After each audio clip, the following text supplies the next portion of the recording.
اعوذ باللہ من الشیطان الرجیم بسم اللہ الرحمن الرحیم الحمد للہ رب العالمین والصلاة والسلام علی سید الانبیاء والمرسلین وعلی آلہ الطیبین الطاہرین المعصومین ولعنۃ اللہ علی اعدائہم اجمعین من الآن الی قیام یوم الدین۔ اما بعد، تفسیر سورہ کوثر۔ بسم اللہ الرحمن الرحیم۔ انا اعطیناک الکوثر فصل لربک وانحر ان شانئک ھو الابتر، کہ بے شک ہم نے تمہیں کوثر یعنی خیر کثیر عطا کیا۔ فصل لربک وانحر، اب اپنے رب کی نماز ادا کر، اور وانحر، اور اپنے ہاتھوں کو کانوں تک بلند کر یا اونٹ کی قربانی کر۔ ان شانئک ھو الابتر، بے شک تیرا دشمن ہی ابتر رہے گا، بے اولاد رہے گا۔ کہ سورۃ الکوثر کہ قرآن کی مختصر ترین صورت میں سے ہے، لیکن اپنے اس اختصار کے باوجود اس کا معجزہ یہ ہے کہ یہ قرآن کے سب سے زیادہ خیر و برکت، خیر کثیر کو اپنے اندر سموئے ہوئے ہے۔ کہ انا اعطیناک الکوثر، تو کوثر کا ذکر ہے۔ کوثر یعنی خیر کثیر، بہت بڑی خیر، کہ بہت بڑی نیکی، کہ بہت بڑی نعمت، بہت بڑا انعام الہی۔ اور اگر اللہ تعالیٰ کسی چیز کے لیے کثیر کا لفظ استعمال کرتا ہے، خیر کثیر کسی چیز کو اللہ کہتا ہے، یعنی کوثر کا لفظ استعمال کرتا ہے، تو وہ مخلوقات کے کسی چیز کو کثیر کہنے سے بہت فرق رکھتا ہے، کہ اس کا مطلب بہت فرق مطلب ہوگا۔ کہ لوگ عموماً جو چیز عمومیت سے زیادہ ہو، عام اندازے سے زیادہ ہو، اسے کثیر کہتے ہیں، اسے کہتے ہیں کہ یہ چیز زیادہ ہے۔ لیکن اللہ جو کہ لامتناہی حقیقت ہے، اللہ جس کی کوئی حد و حدود نہیں ہے، کہ وہ ہستی جو کہ قادر مطلق ہے، وہ اگر کسی خیر کو کوثر کہتا ہے، خیر کثیر کہتا ہے، اپنی کثیر نعمت کہتا ہے، اپنا انعام کثیر کہتا ہے، تو اس کی وسعت کا اندازہ اس کے صرف لامتناہی ہونے کے برابر ہی کیا جا سکتا ہے۔ کیونکہ ایک لامتناہی ذات جب لفظ کوثر استعمال کر رہی ہے، کہ قرآن کی مختصر ترین صورت میں کہ اپنی کوثر کا وہ ذکر کیا جا رہا ہے، کہ اپنی کوثر سے مختص کی جا رہی ہے یہ صورت، تو اللہ تعالیٰ کی طرف سے خیر کثیر اس کی وسعت لامتناہی ہوگی، کہ اس کی وسعت کے عام اندازہ انسانی سے بہت زیادہ ہوگی، یعنی عام اندازہ انسانی میں اس کا آنا ممکن ہی نہیں ہوگا۔ اور اس سورہ کی بابرکت ہونے کے، سورہ کے بہت زیادہ بابرکت ہونے کا اندازہ اس کے آغاز سے ہی لگایا جا سکتا ہے، کہ انا کے لفظ سے سورہ کو شروع کیا جا رہا ہے۔ انا یعنی ضمیر متکلم مال غیر، کہ اللہ اپنی طرف سے وہ اس سورہ کا اپنے نام کی طرف سے، اپنے نام کی ضمیر سے، کہ اس سورہ کا آغاز کر رہا ہے۔ کہ قرآن میں 4 صورتیں آئی ہیں جو کہ انا کے لفظ سے جن کا آغاز ہوا ہے۔ ایک سورہ فتح ہے جس میں فتح کا ذکر ہے، جس میں اسلام کی پیروزی کا ذکر ہے، اسلام کی فتح مندی کا ذکر ہے۔ ایک سورہ نوح ہے جس میں ایک بہت بڑے اولو العزم پیغمبر کا ذکر ہے۔ کہ سورہ فتح میں اللہ تعالیٰ کا ارشاد ہوتا ہے انا فتحنا لک فتحا مبینا، کہ وہ بھی انا کے لفظ سے سورہ شروع ہو رہی ہے۔ تو ایک بہت بڑی اللہ تعالیٰ کی طرف سے خیر و برکت و فتح کا اس میں ذکر ہو رہا ہے۔ اور اسی طرح انا ارسلنا نوحً کہ سورہ نوح انا کے لفظ سے شروع ہو رہی ہے، ایک بہت بڑے اولو العزم پیغمبر اور انسانوں کے لیے حیات ثانیہ طوفان نوح کے بعد اس کا ذکر ہے، اتنی بڑی نعمت الہی کا ذکر ہے۔ اور اسی طرح سورہ قدر میں انا انزلناہ فی لیلۃ القدر کہ یہ صورت بھی انا کے لفظ سے شروع ہو رہی ہے کہ جس میں عظیم ترین لیلۃ القدر کا ذکر ہے جو کہ 1000 مہینے سے بہتر رات ہے، یعنی اللہ کے بہت بڑے انعام کا ذکر ہے۔ اور پھر سورہ انا اعطیناک الکوثر کہ اس میں سورہ انا کے لفظ سے شروع ہو رہی ہے کہ اس میں بھی اللہ تعالیٰ کی طرف سے بہت بڑے انعام کہ بہت بڑی نعمت کہ کوثر کا ذکر ہے۔ تو یہ 4 صورتیں اپنی عظمت کو اپنے پہلے حرف سے ہی بیان کر رہی ہیں کہ اللہ ضمیر متکلم مال غیر استعمال کر رہا ہے، اپنے جلال و شکوہ کا اظہار فرما رہا ہے کہ اس صورت کے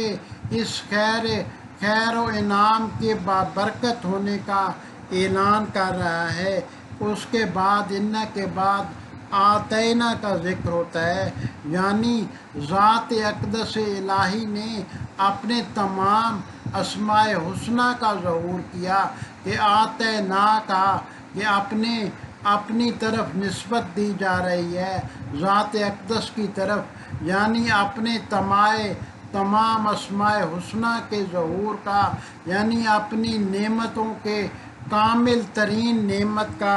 ذکر کیا جا رہا ہے۔ اور آتینا عطا کا ذکر کیا جا رہا ہے کہ عطا اللہ تعالیٰ کی طرف سے عطا ہونا اور عام انسانوں کی طرف سے کوئی چیز عطا ہونا اس میں بہت فرق ہے کہ وہ ان اللہ علی کل شیء قدیر ہے کہ وہ ساری کائنات کا مالک رب ہے۔ جب وہ کوئی چیز عطا کرے گا تو اپنی عظمت کے لحاظ سے عطا کرے گا، تو اس کی عطا ہے کوثر کہ کوثر جناب رسول خدا کو اللہ تعالیٰ کی طرف سے عطا ہو رہی ہے کہ اپنے محبوب حقیقی کو اللہ تعالیٰ کی ذات کہ کوثر خیر کثیر عطا کر رہی ہے کہ اس کا ذکر ہو رہا ہے کہ انا آتینا۔ اور عطا رب کے بارے میں ایک آیت میں آتا ہے وما کان عطاء ربک محظورا کہ تیرے رب کی عطا محدود نہیں ہے بلکہ لامحدود ہے۔ تو جو اللہ تعالیٰ کی طرف سے جو چیز عطا ہوتی ہے تو وہ محدود عطا نہیں ہوتی ہے بلکہ لامحدود عطا ہو رہی ہے۔ تو اس صورت میں جس خیر کثیر کا، جس بہت بڑے انعام کا ذکر ہو رہا ہے، جس بہت بڑی نعمت کے عطا ہونے کا ذکر ہو رہا ہے کہ وہ بہت لامتناہی نعمت ہو سکتی ہے کہ اس لامتناہی وجود کی طرف سے نعمت عطا ہو رہی ہے جو کہ حقیقت محمدیہ کو عطا ہو رہی ہے۔ تو اس طرح اس صورت میں جو عطا کا اسناد ہے، عطا کا جو سلسلہ ہے وہ ذات اقدس الہی کی طرف سے ہے، اور کوثر صیغہ مبالغہ ہے کہ خیر کثیر کے لیے، اور یہ کثرت سے بنایا گیا ہے، لیکن کثرت اور تکاثر اور کوثر میں ایک بڑا فرق ہوتا ہے کہ تکاثر میں بری چیزیں بھی اکٹھی ہو سکتی ہیں اور اچھی چیزوں کے متعلق بھی وہ تکاثر ہو سکتا ہے۔ مثلاً تکاثر اموال و تکاثر اولاد کو فتنہ کہا گیا ہے کہ کفار جو تھے وہ تکاثر اموال اور تکاثر اولاد کی بنا پہ وہ فخر، غرور اور گھمنڈ کیا کرتے تھے۔ تو اسلام نے ان کے اس غرور اور گھمنڈ کو کہ ان کی اس کثرت پہ غرور کو کہ مثلاً انہوں نے اپنی کثرت کے خیال سے کہ آپ قبروں میں اب پڑے ہوئے اپنے مردوں کو بھی گننا شروع کر دیا تھا تاکہ اپنے قبیلے کی کثرت کو ظاہر کیا جائے۔ تو کثرت کے مقابلے میں جس میں اچھی اور بری دونوں چیزیں شامل ہوتی ہیں، اللہ تعالیٰ نے کوثر کا لفظ قرآن میں استعمال کیا ہے کہ کوثر کا مطلب کہ صرف اچھی چیزوں کی کثرت ہے، کہ صرف اچھی چیزوں کا کثیر ہونا ہے، کہ یعنی فقط خیر کثیر مراد ہے، شر کثیر اس سے مراد نہیں لیا جا سکتا، جبکہ تکاثر میں شر بھی مراد لیا جا سکتا ہے اور تکاثر سے خیر بھی مراد دیا جا سکتا ہے۔ تو تکاثر کوثر کے مقابلے میں ہے کہ کفار جو تھے وہ تکاثر کا پہ فخر کرتے تھے، کہ تکاثر اموال، اپنے مالوں کی کثرت پہ وہ فخر و غرور و گھمنڈ کرتے تھے، اور کثرت اولاد پہ اپنا غرور و گھمنڈ اور فخر کیا کرتے تھے۔ تو اس کے مقابلے میں اللہ تعالیٰ نے جو تا قیامت وہ لفظ انتخاب کیا ہے کہ وہ کوثر کا لفظ ہے، کہ یعنی فقط خیر کثیر عطا ہوئی ہے، کہ جس میں شر کا کہیں بھی کوئی شائبہ نہیں، کہ شر اس میں راہ نہیں پا سکتا۔ اور خدا جسے کثیر کہے وہ مخلوق کے کثیر ہونے سے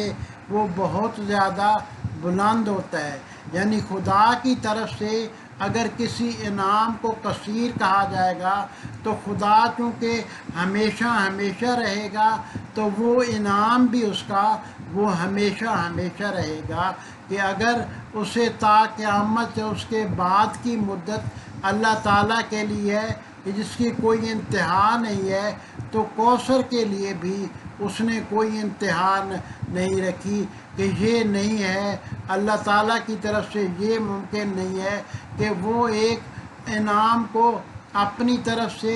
خیر کثیر کہے، کوثر کہے، اور اسے پھر منقطع کر دے، کہ اسے پھر ختم کر دے، کہ اس کی رحمت کے تقاضوں سے یہ بہت بعید ہے۔ اس لیے کوثر دائمی اور پائیدار نعمت ہے، دائمی اور پائیدار اللہ تعالیٰ کی طرف سے خیر کثیر ہے۔ اور اس کوثر سے کیا مراد ہے کہ اس کے بارے میں 13 یا اس سے زیادہ